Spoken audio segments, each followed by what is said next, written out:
Dracula, July 24th. Mina meets an accent. Mina Murray's Journal, 24 July, Whitby.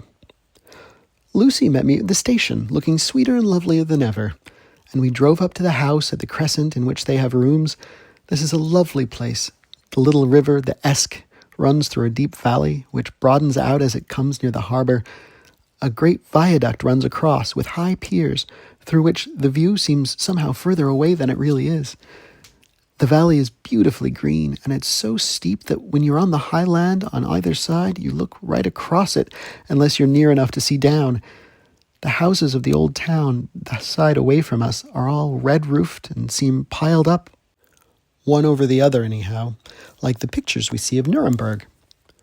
Right over the town is the ruin of Whitby Abbey, which was sacked by the Danes, and which is the scene of part of Marmion, where the girl was built up in the wall.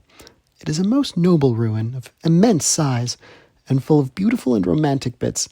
There's a legend that a white lady is seen in one of the windows. Between it and the town there is another church, the parish one, round which is a big graveyard, all full of tombstones. This is, to my mind, the nicest spot in Whitby, for it lies right over the town and has a full view of the harbour and all up the bay to where the headland called Kettleness stretches out into the sea. It descends so steeply over the harbour that part of the bank has fallen away, and some of the graves have been destroyed. In one place, part of the stonework of the graves stretches out over the sandy pathway far below. There are walks, with seats beside them, through the churchyard, and people go and sit there all day long, looking at the beautiful view and enjoying the breeze. I shall come and sit here very often myself and work. Indeed, I am writing now, with my book on my knee, and listening to the talk of 3 old men who are sitting beside me. They seem to do nothing all day but sit up here and talk. The harbour lies below me, with, on the far side, one long granite wall stretching out into the sea, with a curve outwards at the end of it, in the middle of which is a lighthouse. A heavy sea wall runs along outside of it. On the near side, the sea wall makes an elbow, crooked inversely, and its end too has a lighthouse. Between the 2 piers there is a narrow opening into the harbour, which then suddenly widens. It is nice at high water, but when the tide is out it shoals away to nothing, and there is merely the stream of the Esk, running between banks of sand, with rocks here and there. Outside the harbour on this side there rises for about half a mile a great reef, the sharp edge of which runs straight out from behind the south lighthouse.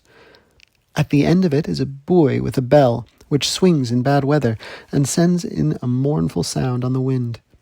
They have a legend here that when a ship is lost, bells are heard out at sea. I must ask the old man about this. He's coming this way. He's a funny old man. He must be awfully old, for his face is all gnarled and twisted like the bark of a tree. He tells me that he is nearly 100, and that he was a sailor in the Greenland fishing fleet when Waterloo was fought. He is, I'm afraid, a very sceptical person, for when I asked him about the bells at sea and the white lady at the Abbey, he said very brusquely, "I wouldn't fash myself about it, miss. Them things be all wore out. Mind, I don't say that they never was, but I do say that they wasn't in my time. They'll be all very well for cummers and trippers and the like, but not for a nice young lady like you. Them feet folks from York and Leeds, that be always eating cured herrings and drinking tea and looking out to buy cheap jet, would creed aught. I wonder myself who'd be bothered telling lies to 'em, even the newspapers, which is full of fool talk." I thought he would be a good person to learn interesting things from, so I asked him if he would mind telling me something about the whale fishing in the old days. He was just settling himself to begin when the clock struck 6, whereupon he laboured up to get up and said, "I must gang again home now, miss. My granddaughter doesn't like to be kept waiting when the tea's ready, for it takes me time to cram all aboon the grease. For there be many of 'em, and miss, I lack belly timber saily by the clock." He hobbled away, and I could see him hurrying, as well as he could, down the steps. The steps are a great feature on the place. They lead from the town up to the church. There are hundreds of them. I do not know how many, and they wind up in a delicate curve. The slope is so gentle that a horse could easily walk up and down them. I think they must originally have had something to do with the Abbey. I shall go home too, Lucy went out visiting with her mother, and as they were only duty calls, I did not go. They will be home by this.